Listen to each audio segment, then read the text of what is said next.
If you are asked to describe Shannon Ennis, you could say he is a World War II veteran, an advocate for small rural schools, a longtime superintendent, a father, or a grandfather. You'd be correct on all counts. Shannon was born in 1927 in Ennis, Missouri. He was the youngest of 8 children born to Alvin and Sarah Ennis. Shannon attended Eminence School from kindergarten through his senior year in high school. In 1945, during his senior year, he left high school to serve in the U.S. Army.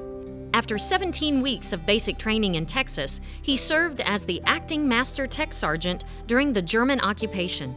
He came back home from the war and graduated from Eminence High School in 1947.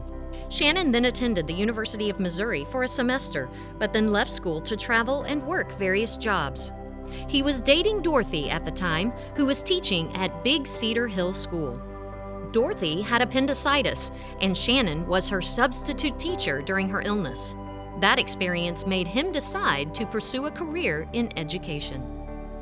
Shannon and Dorothy were married in 1949 and then attended Southwest Baptist College in Bolivar that summer. They came back to Shannon County to teach at Carrs Creek for that school term. Every summer, they went to college. Every school term, they had teaching assignments. Shannon also taught at Mill Creek, Munsell, Houses Creek, and Summersville.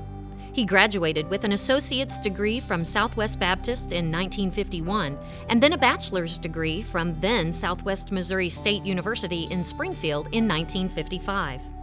When he was 28, he was elected as Shannon County School Superintendent. He held that position for 12 years until it was phased out. While there, he closed many one-room schoolhouses and consolidated Eminence, Winona, and Birch Tree. Shannon continued his education and received his master's in administration from Drury University in Springfield in 1961. In 1969, Shannon was hired as the superintendent for the Eminence R1 district. He was a tireless advocate for Eminence and kept the school financially strong as he grew educational programs. He regularly visited the Department of Elementary and Secondary Education's offices in Jefferson City and made sure the legislators at the Capitol knew the needs of small schools. He was also appointed to the Vocational Advisory Board for the state of Missouri. Once, after an audit of the school district was conducted, Dr. John Robinson of the U.S. Department of Education told Shannon that President Ronald Reagan should hire him as a federal budget officer. Shannon said he would go to Washington if the president called, but the call didn't come. And so Shannon stayed in Eminence until his retirement in 1993. Since retirement, Shannon continues to be a part of the community that he loves. He and his wife Dorothy have 6 children, all of whom are college graduates.